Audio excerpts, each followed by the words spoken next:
আসসালামু আলাইকুম। আজ শনিবার ১৯শে পৌষ, ১৩ই রজব, ৩রা জানুয়ারি। বাংলাদেশ বেতার, রাজশাহী। স্থানীয় সংবাদ পড়ছি জিহাদ জনি। আগামী ১২ই ফেব্রুয়ারি ত্রয়োদশ জাতীয় সংসদ নির্বাচনকে সামনে রেখে রাজশাহী জেলার ৬টি সংসদীয় আসনের সংসদ সদস্য প্রার্থীদের দাখিলকৃত মনোনয়নপত্রসমূহ আজ যাচাই বাছাই করা হবে। রাজশাহী জেলা প্রশাসকের সম্মেলন কক্ষে সকাল ১০টা থেকে বিকেল ৩টা পর্যন্ত এই কার্যক্রম অনুষ্ঠিত হবে। এদিন সকাল ১০টা থেকে ১১টা পর্যন্ত রাজশাহী ১ আসন ও রাজশাহী ২ আসন, দুপুর ১২টা থেকে ১টা পর্যন্ত রাজশাহী ৩ আসন ও রাজশাহী ৪ আসন এবং দুপুর ২টা থেকে ৩টা পর্যন্ত রাজশাহী ৫ আসন ও রাজশাহী ৬ আসনের প্রার্থীদের মনোনয়নপত্র যাচাই বাছাই করা হবে।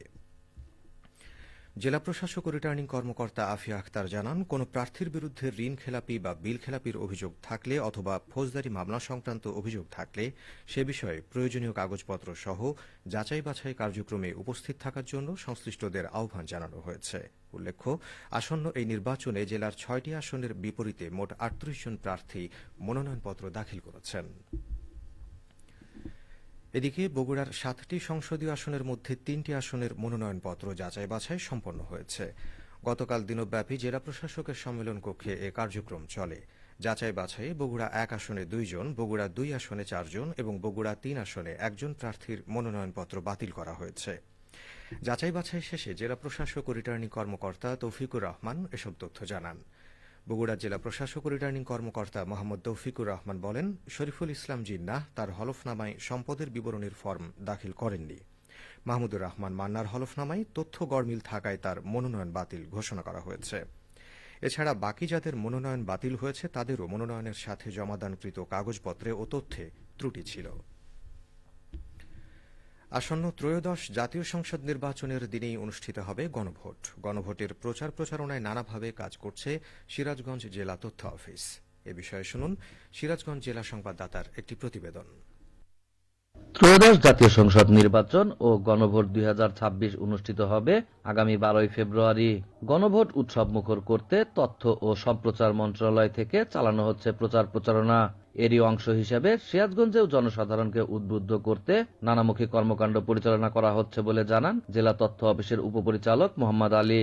আসন্ন গণভোট এবং ত্রয়োদশ জাতীয় সংসদ নির্বাচন ২০২৬ উপলক্ষে ব্যাপক প্রচার কর্মসূচি গ্রহণ করেছে জনগণকে উদ্বুদ্ধ করার জন্য। এই প্রচার কর্মসূচির ভিতরে রয়েছে চলচ্চিত্র প্রদর্শন, পথপ্রচার, উঠান বৈঠক, সঙ্গীতানুষ্ঠান, আঞ্চলিক গান নিয়ে সঙ্গীতানুষ্ঠান, বিভিন্ন হাট বাজারে গিয়ে 10 মিনিট ব্রিফিং, তারপরে বাড়ি বাড়িতে ভোটারদের সঙ্গে ভোটালাপ। এই কার্যক্রমগুলো প্রতিটি উপজেলার প্রতিটি ইউনিয়নের প্রতিটি গ্রাম পর্যায় পর্যন্ত জেলা তথ্য অফিস তার কার্যক্রম বাস্তবায়ন করে যাচ্ছে, প্রচার কার্যক্রমগুলো।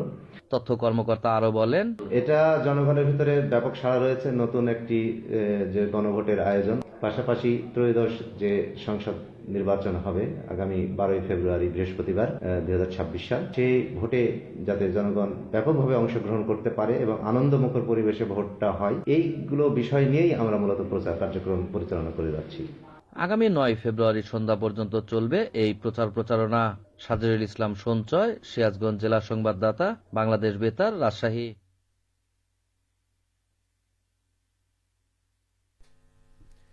বগুড়ার ধুনটে ওয়াজ মাহফিলকে কেন্দ্র করে সম্ভাব্য আইনশৃঙ্খলা পরিস্থিতির অবনতির আশঙ্কায় ১৪৪ ধারা জারি করা হয়েছে। উপজেলা প্রশাসন সূত্র জানায়, নান্দিয়ারপাড়া সরকারি প্রাথমিক বিদ্যালয় এলাকার পাশাপাশি ২ স্থানে গতকাল রাতে ওয়াজ মাহফিলের ঘোষণা দেওয়া হয়। এ নিয়ে দুই পক্ষের মধ্যেই উত্তেজনার সৃষ্টি হয়। পরিস্থিতি নিয়ন্ত্রণে রাখতে ১৪৪ ধারা জারি করা হয়েছে। সিদ্ধান্ত অনুযায়ী গতকাল বিকেল ৩টা থেকে আজ সকাল ৯টা পর্যন্ত নিমগাছি ইউনিয়নের নান্দিয়ারপাড়া সরকারি প্রাথমিক বিদ্যালয় মাঠ সহ আশেপাশের ২০০ গজ এলাকায় এ আদেশ কার্যকর থাকবে। উপজেলা নির্বাহী অফিসার ও নির্বাহী ম্যাজিস্ট্রেট প্রীতিলতা বর্মন এই আদেশ জারি করেন। থানার ভারপ্রাপ্ত কর্মকর্তা ওসি আতিকুল ইসলাম বলেন, ওয়াজ মাহফিল এলাকা কঠোর নজরদারিতে রাখা হয়েছে। আপাতত আইনশৃঙ্খলা পরিস্থিতি শান্ত রয়েছে। অতিরিক্ত গুরুত্ব দিয়ে এলাকায় পুলিশি নজরদারি বাড়ানো হয়েছে। সবশেষে আবহাওয়া। আজ সকাল ৬টায় রাজশাহীতে তাপমাত্রা ছিল ৯.৫ ডিগ্রি সেলসিয়াস। এ সময় বাতাসে আর্দ্রতার পরিমাণ ছিল ৯৬%। রাজশাহী ও পার্শ্ববর্তী এলাকায় আজ সূর্যোদয় হয়েছে ভোর ৬টা ৪৯ এবং সূর্যাস্ত সন্ধে ৫টা ২৯। সংবাদ শেষ হল। আমাদের পরবর্তী স্থানীয় সংবাদ দুপুর ১২টা ১০।